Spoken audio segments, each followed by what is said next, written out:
Hola, soy Gabriel León y estás escuchando La Ciencia Pop, un podcast sobre historias de ciencia. La pandemia de influenza de 1918 mató a cerca de 50 millones de seres humanos y su paso por el mundo dejó una estela de muerte y terror.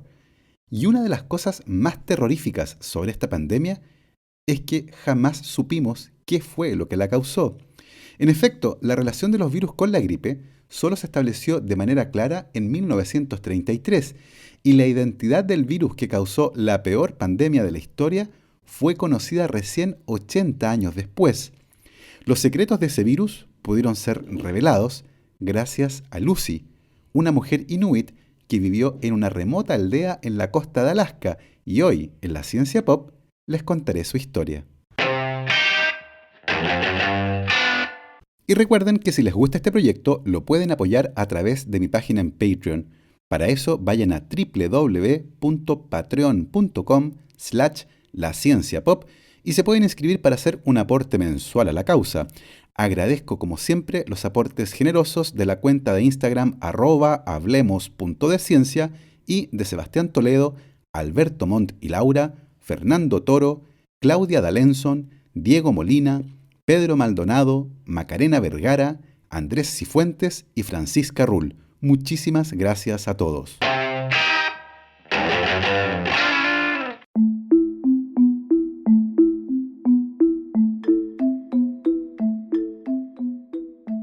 En la segunda mitad del siglo XIX, el trabajo de varios científicos, pero principalmente de Louis Pasteur y Robert Koch, permitió establecer que las enfermedades infecciosas se vinculaban con la presencia de bacterias, microorganismos muy pequeños e invisibles para el ojo humano. Gracias a los microscopios y a los estudios sistemáticos de las enfermedades infecciosas, quedó muy bien establecido el rol de las bacterias en nuestra salud, pero producto de su menor tamaño, el estudio de los virus y su relación con las enfermedades quedó postergado. En 1892, el biólogo ruso Dmitry Ivanovsky estaba estudiando la enfermedad del mosaico del tabaco, que se manifestaba como una decoloración en las hojas de las plantas que generaba un patrón similar a un mosaico. Ivanovsky determinó que la enfermedad podía ser transmitida a una planta sana si se la trataba con un extracto de hojas molidas de una planta enferma. Cuando usó un extracto que había sido pasado por un filtro diseñado por el francés Charles Chamberlain y que permitía eliminar bacterias, ese extracto siguió causando la enfermedad en una planta sana, por lo que Ivanovsky concluyó que muy probablemente la enfermedad era producida por una toxina bacteriana, demasiado pequeña como para ser retenida por el filtro. Sin embargo, y sin saberlo, Ivanovsky había caracterizado por primera vez a un virus, el del mosaico del tabaco, llamado TMV por sus siglas en inglés. Si bien la palabra virus, que viene del latín y significa veneno, se había utilizado desde el siglo XVIII para referirse a una sustancia tóxica, la primera vez que se usó para referirse al agente causante de una enfermedad que no era una bacteria fue en 1898, cuando el holandés Martinus Beijerinck llamó virus a la entidad que causaba la enfermedad del mosaico del tabaco. Beijerinck pensaba, sin embargo, que el agente infeccioso que causaba esta enfermedad en las plantas era de naturaleza líquida y no corpuscular, y por eso lo llamó también fluido vivo contagioso. Los virus están en ese molesto límite entre lo que está vivo y lo que no lo está, y podrían ser definidos como máquinas moleculares de copiarse a sí mismas. O como dijo Peter Medawar, los virus son malas noticias envueltas en proteínas. Si bien a inicios del siglo XX los virus comenzaron a ser estudiados, lo que regularmente los científicos podían caracterizar eran los efectos de esos virus. Esto debido a que por su menor tamaño, la inmensa mayoría de los virus queda fuera del alcance de los microscopios ópticos y estaban ocultos para nuestros ojos. No solo eso, inicialmente los virus fueron estudiados por las enfermedades que producían en plantas o sus efectos en bacterias crecidas en placas de cultivo, pero no estaba para nada claro el efecto que tenían en nuestra salud. De esta forma, no fue sino hasta el año 1933 en que se demostró que la gripe era una enfermedad producida por un virus. Eso cuando se demostró que al filtrar las muestras del líquido obtenido de la garganta de pacientes con gripe para eliminar cualquier rastro de bacterias, ese líquido podía producir una enfermedad similar en hurones. Esa fue la primera vez que asociamos la gripe con un virus. Recién en 1939, y gracias a la invención del microscopio electrónico, fuimos capaces de ver a los virus. Y por su gran tamaño, el primer virus que vimos bajo el microscopio electrónico fue el virus del mosaico del tabaco. Todo esto quiere decir que lo que sea que haya causado la pandemia de gripe de 1918 no pudo ser caracterizado en su momento, lo que solo agregó más terror a las noticias de su paso por el mundo.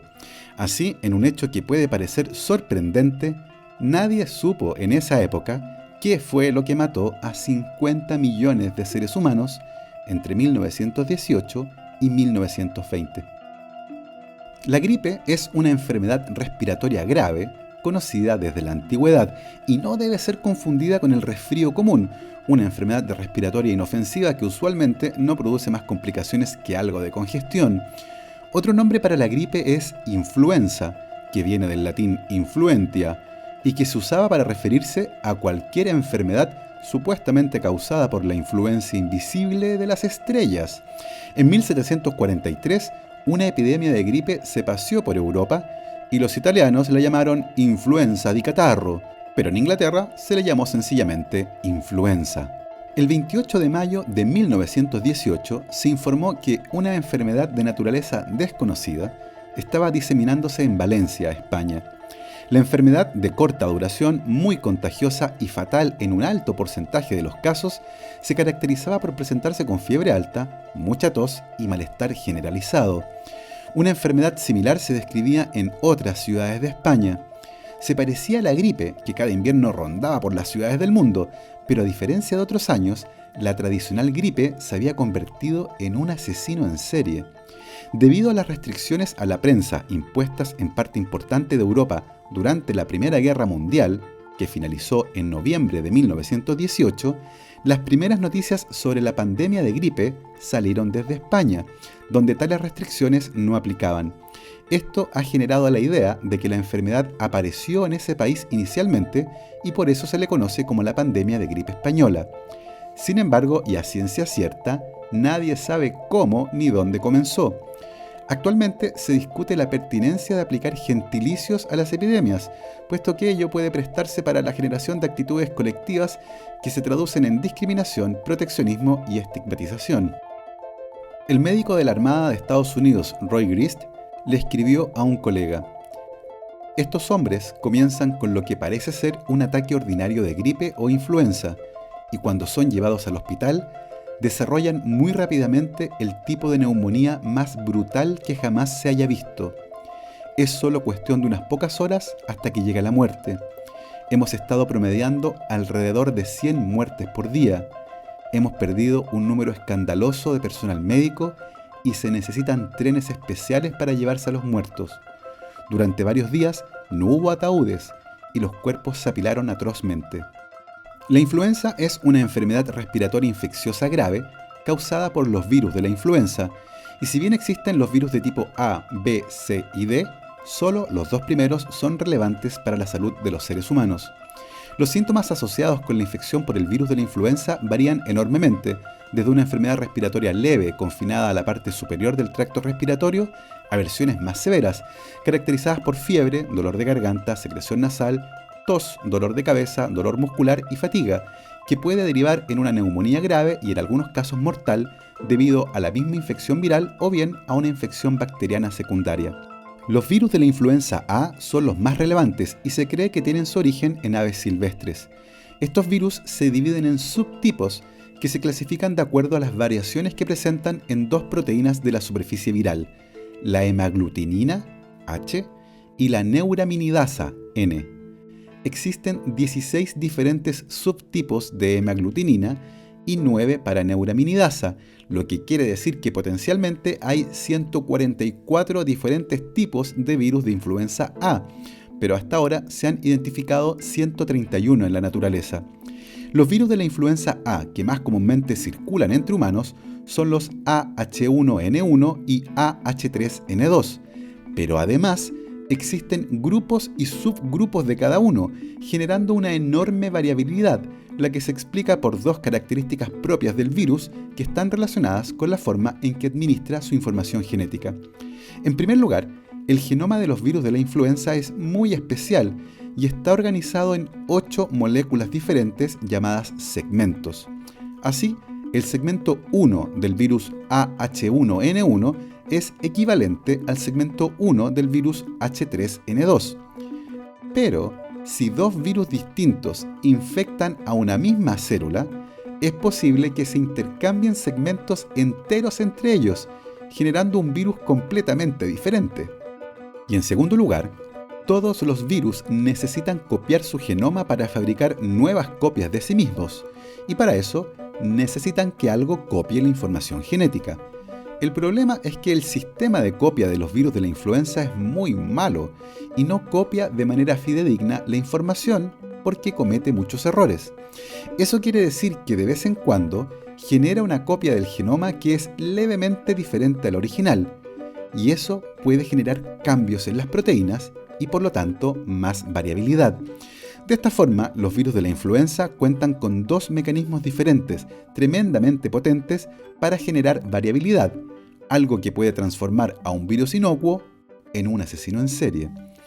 Eso quiere decir que un virus AH1N1 que circula un año determinado no es exactamente igual a otro virus AH1N1 que circula en un año diferente. Esto debido a las pequeñas variaciones que son generadas de manera completamente natural. Y como les decía, esas pequeñas variaciones pueden convertir a un virus relativamente inocuo en un asesino en serie. Durante décadas, la pandemia de influenza de 1918 fue una especie de historia de terror en la que nadie sabía quién era el asesino. Una reliquia de tiempos pasados que azotó a la humanidad en la infancia de nuestra comprensión de las enfermedades. ¿Qué patógeno causó la neumonía más brutal que jamás se haya visto? Nadie lo sabía, y durante 80 años nadie lo supo, lo que es realmente impresionante. De manera inesperada, la respuesta a esa pregunta estaba enterrada en una pequeña aldea en la costa de Alaska, y esa historia se las voy a contar después de esta pausa. La Ciencia Pop cuenta con el auspicio de Micrae, la primera marca de dermocosmética chilena. Su crema facial anti-envejecimiento contiene el extracto único BioAlgae, creado en Chile en base a lo mejor de la microalga clorela. Su concentrado tiene propiedades que generan efectos nutritivos y directos sobre tu piel. Vayan a www.micrae.cl y podrán comprar con un 15% de descuento si utilizan el código promocional CienciaPop, todo junto. Micrae, dermocosmética basada en ciencia.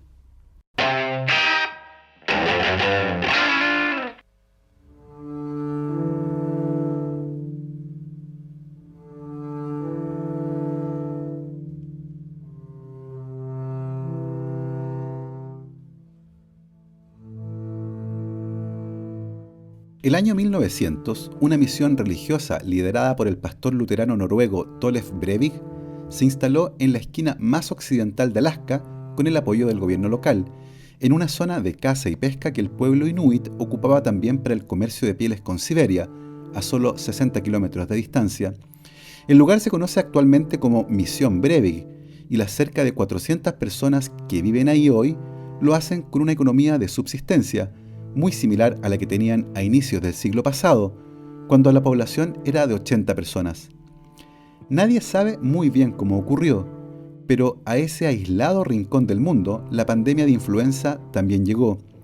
En cosa de días, entre el 15 y el 20 de noviembre de 1918, 72 de los 80 habitantes de la misión Brevig murieron producto de la influenza. Los cadáveres fueron sepultados en una fosa común, donde quedaron congelados en el permafrost. Varias cruces blancas fueron puestas para recordar la tragedia, y el lugar se convirtió en un sombrío monumento en medio de la nada. Para los científicos, sin embargo, se trataba del lugar ideal para ir a cazar a un asesino. Fue el doctor William Hale quien encabezó el departamento de bacteriología de la Universidad de Iowa, a quien se le ocurrió la idea en la década de 1940 de tratar de recuperar el virus de esa fosa común, pensando que el permafrost podría haberlo preservado. Si se pudiera estudiar ese virus, tal vez podríamos comprender por qué resultó tan letal. La Segunda Guerra Mundial se interpuso en el camino de ese proyecto, pero finalmente Albert McKee, profesor de microbiología de la Universidad de Iowa, resucitó la idea en 1950. Se le unió el Dr. Jack Layton, profesor de bacteriología, y Johan Halting, un estudiante sueco que hacía su doctorado en la Universidad de Iowa. Debido a la compleja naturaleza del proyecto, que básicamente buscaba rescatar a un virus que había sido responsable de matar a 50 millones de personas, los investigadores tuvieron que solicitar autorización del Departamento de Interior de Estados Unidos, del gobernador de Alaska, del Servicio de Salud Pública, de un juez en el territorio siberiano y, en última instancia, del Consejo de Nativos de la remota misión Breivik y también de los familiares de los que habían muerto en 1918. Todos autorizaron la excavación. McKee, Layton y Hulting trabajaron durante largos días en Alaska hasta altas horas de la madrugada. Inicialmente tuvieron que encender varias fogatas para poder cavar luego a través de 2 metros de permafrost. Luego de cavar durante horas, desenterraron 4 cuerpos, de los que tomaron pequeñas muestras de tejido pulmonar. De vuelta en Iowa, Halting hizo todo cuanto se podía en aquella época por rescatar al virus. Intentó crecerlo en huevos fertilizados y lo inoculó en ratones, ratas y hurones, pero nada funcionó. Si había virus en las muestras de la misión Breivik, este no era infectivo. Desilusionado, Johan Halting abandonó su doctorado y se convirtió en un exitoso médico patólogo en San Francisco. Pero Halting es un tipo obstinado. Ha viajado por todo el mundo restaurando sitios arqueológicos. Construyó una réplica de una cabaña noruega del siglo XIV, una empresa que le tomó 36 años, e hizo investigaciones científicas en el Monte Everest. Un tipo así no olvida fácilmente una derrota. El 21 de marzo de 1997, la revista Science publicó un artículo en el que se describían fragmentos de la secuencia del genoma del virus que había causado la pandemia de influenza de 1918. El material genético del virus, parcialmente degradado, había sido obtenido desde una pequeña muestra del pulmón de una víctima de la pandemia. Esas muestras estaban embebidas en un bloque de parafina sólida y varios fragmentos del material genético del virus pudieron ser secuenciados. Recién, después de casi 80 años, tuvimos certeza de la identidad del agente causante de una de las pandemias más devastadoras de la historia. El asesino finalmente fue identificado como el virus de la influenza A H1N1. Cuando Johan Halting leyó el artículo en la revista Science, lo primero que hizo fue escribirle una carta a Jeffrey Taubenberger, uno de los autores del estudio, para contarle sobre la misión Breivik y la posibilidad de usar las técnicas de biología molecular modernas, desarrolladas a partir de la década de los 70, que podrían permitir rescatar el genoma completo del virus desde muestras congeladas en el permafrost. Taubenberger llamó por teléfono a Halting y le confirmó su interés. Eso era todo lo que se necesitaba. Acto seguido, Johan Halting preparó su equipaje, incluyendo las tijeras de podar de su esposa, y emprendió camino rumbo a Alaska, gastando $3.200 que pagó de su bolsillo.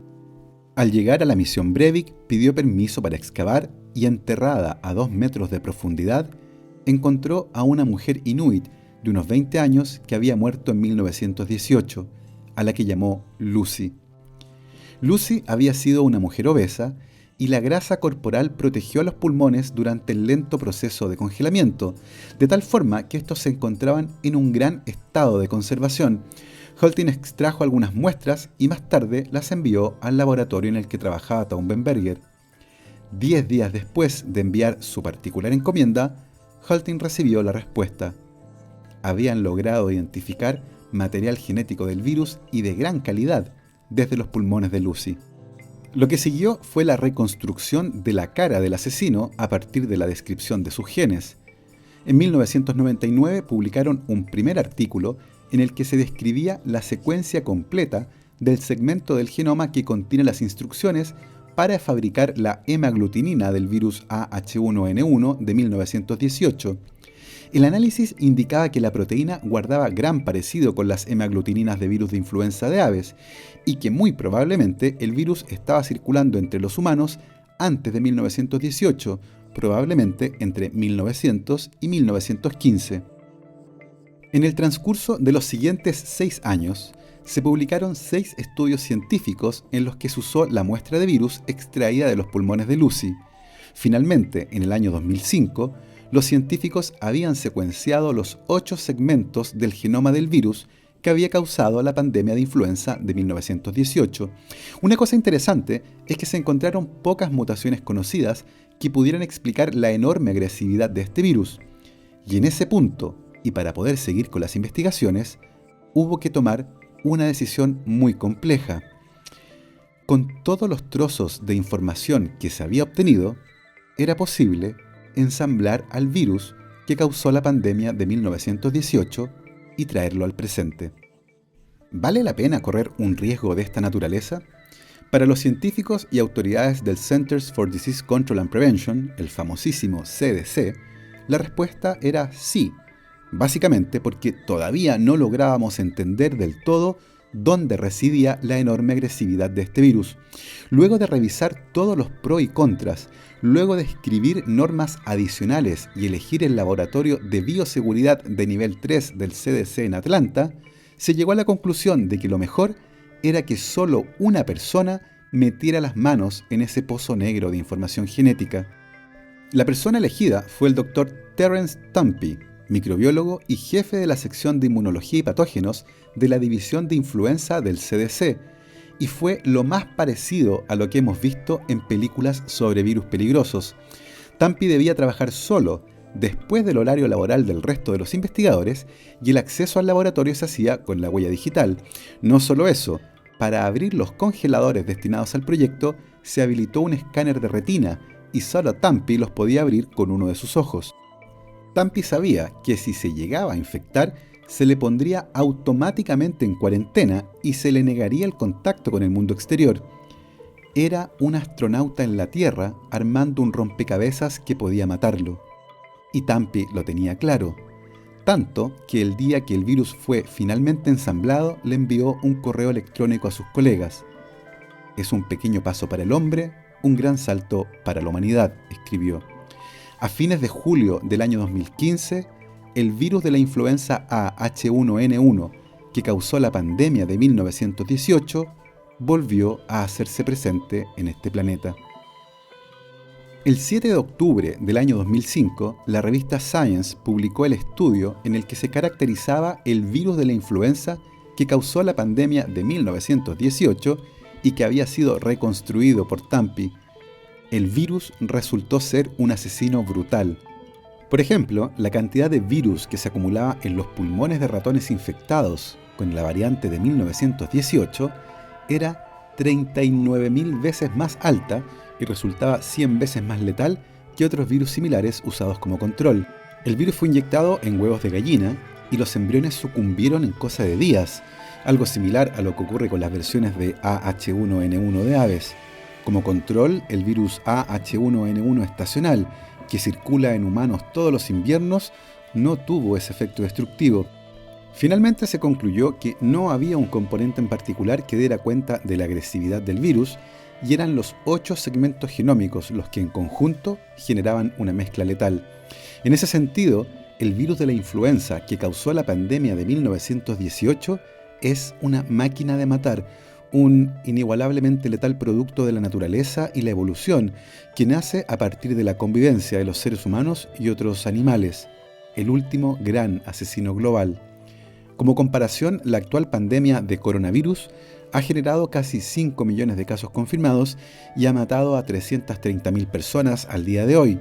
Se cree que la pandemia de influenza de 1918 mató a 50 millones de personas en 2 años y nos tardamos casi 80 años en identificar al virus.